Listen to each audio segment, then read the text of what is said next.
प्यारे साथियों नमस्कार। आज के इस महत्वपूर्ण क्लास में आप सभी का स्वागत है। साथियों आज जो है हम मानव रोग से संबंधित टॉप 10 MCQs का डिस्कशन करने वाले हैं, जो कि सभी कम्पिटिटिव एग्जाम के लिए काफ़ी ज़्यादा महत्वपूर्ण है। और ख़ास करके हमने कुछ ऐसे महत्वपूर्ण क्वेश्चन को ही शामिल किया है जिसको अलग अलग जो है कम्पिटिटिव एग्जाम में पूछा जा चुका है। तो काफ़ी महत्वपूर्ण क्लास होगा। आप लोग जो है टॉप 10 मानव में होने वाले रोग से रिलेटेड जो है प्रश्न देखने वाले हैं। चलिए शुरू करते हैं। और सबसे जो फर्स्ट क्वेश्चन है वो आपके सामने है, निम्न में से कौन सी बीमारी फफूंदी यानी कि कवक के कारण होती है? दमा, एथलीट फुट, खाज, उपयुक्त सभी। तो यहाँ पर एक के लिए सही आंसर हो जाएगा प्यारे साथियों डी, क्योंकि ये सारे के सारे बीमारी जो है वो कवक के कारण ही होता है। तो D is the right answer. Next प्यारे बच्चों हमारा क्वेश्चन है कि किस कवक के कारण मनुष्यों में गंजेपन का रोग हो जाता है? तो कौन सा ऐसा कवक है जिसके कारण गंजेपन का रोग होता है? तो आप बताएंगे कि टीनिया कैपिटिस। ठीक है, टीनिया कैपिटिस आपका ए ऑप्शन बिल्कुल बिल्कुल क्या है, सही आंसर है। नेक्स्ट प्यारे साथियों देखेंगे निम्न में से कौन सा कवक से होने वाला संक्रामक रोग है?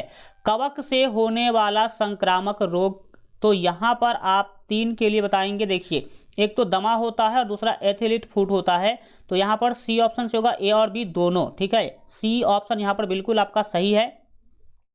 नेक्स्ट बात करेंगे 4 नंबर प्रश्न, निम्न में से कौन सी बीमारी आपको पूछा जा रहा है कि हेलमिंथ्स के कारण होती हैं?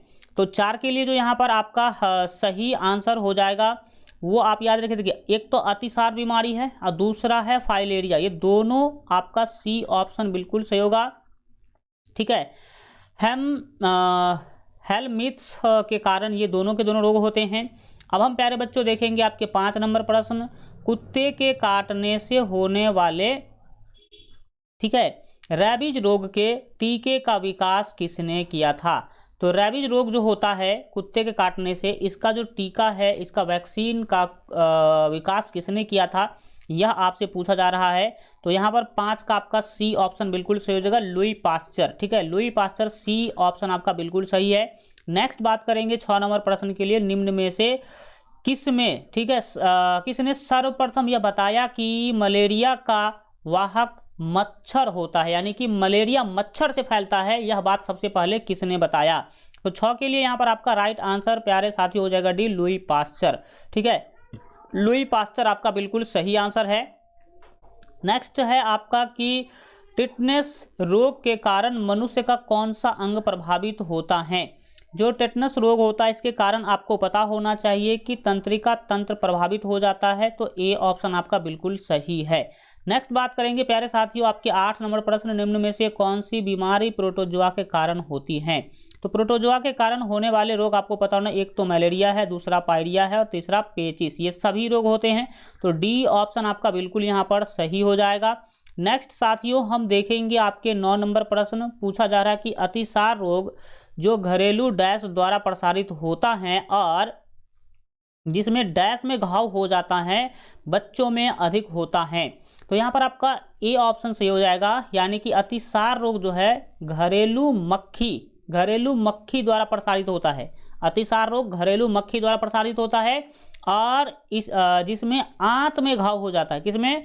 तो आंत में घाव हो जाता है इस बीमारी में, यह आप याद रखेंगे। और अधिकतर ये बच्चों में देखने को मिलता है। अगला हमारा प्रश्न है कि फाइलेरिया, जिसे हम हाथी पांव भी कहते हैं, इसमें ए ऑप्शन में आपको दिया कि पैर में सूजन आ जाती है, वृषणकोश में सूजन आ जाती है, शरीर के अन्य भागों में सूजन आ जाती है। तो मुख्य आंसर आपका ए हो जाएगा, पैरों में सूजन आते हैं इसमें। ठीक है, तो ए ऑप्शन आपका बिल्कुल यहाँ पर क्या है, सही है। इस तरह से हम लोगों ने टॉप 10 जो है मानव रोग से संबंधित MCQs डिस्कशन किया। अगर आपको वीडियो अच्छा लगा हो तो वीडियो को लाइक करके अपने दोस्तों में शेयर कर दीजिए और चैनल को सब्सक्राइब जरूर कर लीजिएगा, ताकि इसी तरह का जो है महत्वपूर्ण टॉपिक से रिलेटेड क्वेश्चन आपको इस चैनल पर देखने को मिले। Thank you so much. मिलेंगे फिर हम लोग अगले क्लास में, तब तक अपना ख्याल रखिए।